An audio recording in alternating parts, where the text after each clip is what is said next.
ابو الکلام کہتے ہیں، ایک رات کھانے کے وقت میری والدہ نے سالن اور جلی ہوئی روٹی میرے والد کے آگے رکھ دی۔ میں والد کے رد عمل کا انتظار کرتا رہا کہ شاید وہ غصے کا اظہار کریں گے، لیکن انہوں نے انتہائی سکون سے کھانا کھایا۔ ساتھ ہی مجھ سے پوچھا، آج اسکول میں میرا دن کیسا گزرا ہے؟ مجھے یاد نہیں کہ میں نے جواب دیا، لیکن اسی دوران میری والدہ نے روٹی جل جانے کی معذرت کی۔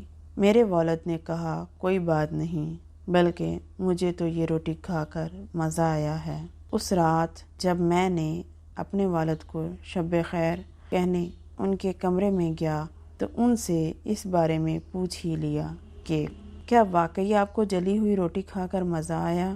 انہوں نے پیار سے مجھے جواب دیا، بیٹا، ایک جلی ہوئی روٹی کچھ نقصان نہیں پہنچاتی، مگر تلخ رد عمل، بد زبانی انسان کے جذبات کو مجروح کر دیتے ہیں۔ میرے بچے، یہ دنیا بے شمار ناپسندیدہ چیزوں اور لوگوں سے بھری پڑی ہے۔ میں بھی کوئی بہترین یا مکمل انسان نہیں ہوں۔ میں یہ سمجھتا ہوں کہ ہمارے ارد گرد کے لوگوں سے بھی غلطی ہو سکتی ہے۔ ایک دوسرے کی غلطیوں کو درگزر کرنا چاہیے، رشتوں کو بخوبی نبھانا چاہیے، اعلیٰ ظرفی کا مظاہرہ کرنا چاہیے، تعلقات میں بہتری کا سبب بنتا ہے۔ ہماری زندگی اتنی مختصر ہے کہ اس میں معذرت اور پچھتاووں کی کوئی گنجائش نہیں۔ زندگی کو خوشحال بنائیں۔